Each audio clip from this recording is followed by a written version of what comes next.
हरे कृष्णा, राधे राधे। मेरे YouTube channel कथा रस में आपका स्वागत है। आज मैं आपको भक्त रविदास और प्रभु की कृपा की कहानी सुनाने जा रही हूँ। काशी नगरी घनघोर आध्यात्मिकता से भरी हुई वह भूमि जहाँ हर गली कूची से भक्ति की सुगंध उठती थी। उसी पवित्र नगरी में एक विनम्र गरीब लेकिन अत्यंत श्रद्धालु चर्मकार रहता था, जिसका नाम था रविदास। जन्म से साधारण काम करने वाला परंतु मन से असाधारण भक्त। रविदास दिन भर चमड़े का काम करता, जूते बनाता, लेकिन उसके हृदय में बस एक ही धुन रची बसी रहती, प्रभु राम और कृष्ण का नाम। वह ईश्वर को कहीं बाहर नहीं मानता था, वह तो उसके लिए हर सांस में, हर धड़कन में बसे हुए थे। समय कठिन था, चारों ओर ऊंच नीच का भेदभाव, जाति व्यवस्था की दीवारें और समाज के कठोर नियम। लोग रविदास को उसकी जाति से आंकते, उसकी भक्ति का मजाक उड़ाते, यहाँ तक कि उसे मंदिर में प्रवेश तक नहीं करने देते। पर फिर भी रविदास मुस्कुरा देता और कहता, प्रभु को पाने के लिए मंदिर की जरूरत नहीं, मेरे हृदय में ही उनका सुंदरतम मंदिर है। एक दिन सुबह सुबह रविदास गंगा घाट पर पहुंचा। गंगा किनारा शांत था, सूरज की पहली किरण पानी पर सोने सा चमक रही थी। पक्षियों की मधुर आवाज जैसे उसके मन को और भी भक्तिमय बना रही थी। रविदास ने अपने पुराने थैले से छोटी सी मटकी निकाली, जिसमें वह रोज मंदिर में चढ़ाने के लिए गंगाजल भरता था। लेकिन आज भी मंदिर के पुजारी ने उसे रोक दिया। अरे तुम यहाँ मत आना, तुम्हारी भेंट भगवान स्वीकार नहीं करते। रविदास ने हल्की मुस्कान के साथ कहा, प्रभु सबके हैं, किसी एक के नहीं। पुजारी ने उसकी बात पर ध्यान नहीं दिया, लेकिन रविदास नाराज नहीं हुआ। उसने मंदिर से दूर बैठकर धरती पर गंगाजल रखा और गहरी भक्ति से आंखें मूंद ली। उस दिन काशी में एक बड़ा धार्मिक आयोजन था। राजा स्वयं पूजा करने आया था और पुजारी बड़ी शान से पूजा की तैयारी कर रहे थे। भव्य मंदिर, हजारों दीपक, सुगंधित फूलों की मालाएं, सब कुछ शानदार था। पर उसी समय अचानक एक विचित्र घटना हुई। मंदिर में रखा पूजन पात्र, जिससे भगवान का चरणामृत चढ़ाया जाना था, खाली हो गया। किसी को समझ नहीं आया कि ऐसा कैसे हुआ। पुजारी घबरा गए, राजा चकित। भीड़ में हलचल। अब तो यह तो अशुभ है, किसी ने कहा।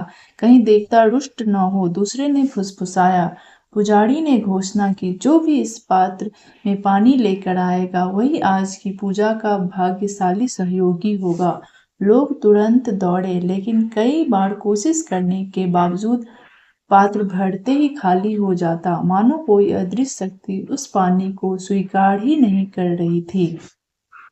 तभी किसी ने कहा, सुना है सुबह एक चर्मकार यहाँ गंगाजल लेने आया था। पुजारी ने तुरंत लोगों को रविदास की झोपड़ी की ओर भेजा। वे उसे पकड़कर मंदिर ले आए। पुजारी ने कड़वी आवाज में कहा, देखते हैं तुम्हारा गंगाजल भगवान स्वीकार करते हैं या नहीं।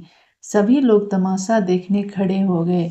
रविदास ने शांत भाव से अपना छोटा सा पात्र उठाया और भगवान को अर्पण किया, और फिर अद्भुत चमत्कार हुआ। पात्र भरने लगा, पर कहीं खाली नहीं हुआ, बल्कि जल इतना पवित्र था कि उसके स्पर्श मात्र से वातावरण में सुगंध फैल गई।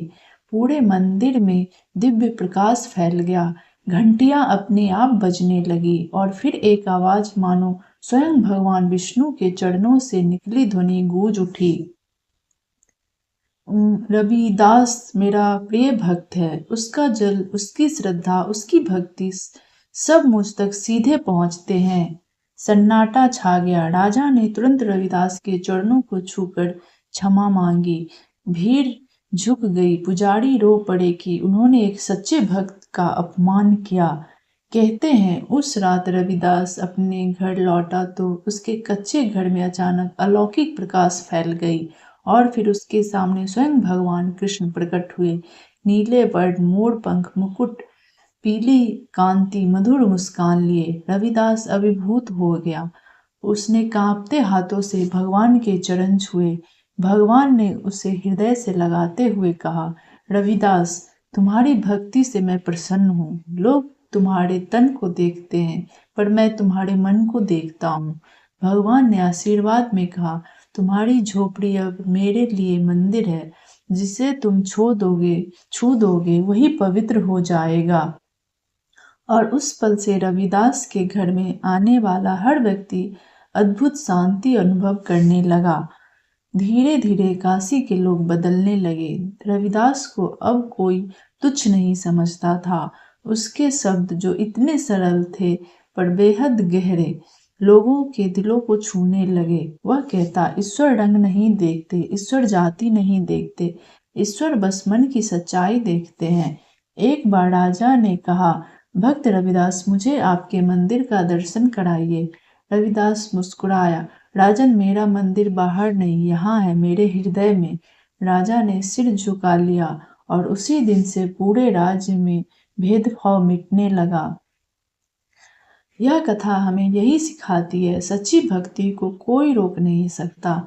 ईश्वर के लिए जाति पात ऊंच नीच कोई मायने नहीं रखते। जिसका मन पवित्र है वही भगवान का सबसे बड़ा भक्त है। प्रभु प्रेम से प्रसन्न होते हैं, दिखावे से नहीं। और इस प्रकार भक्त रविदास की विनम्र लेकिन उज्जवल भक्ति ने पूरे समाज को बदल दिया और यह संदेश दिया कि मन चंगा तो कठौती में गंगा। अगर ये कहानी आपको अच्छी लगी हो तो आप मेरे YouTube चैनल को सब्सक्राइब करें। धन्यवाद।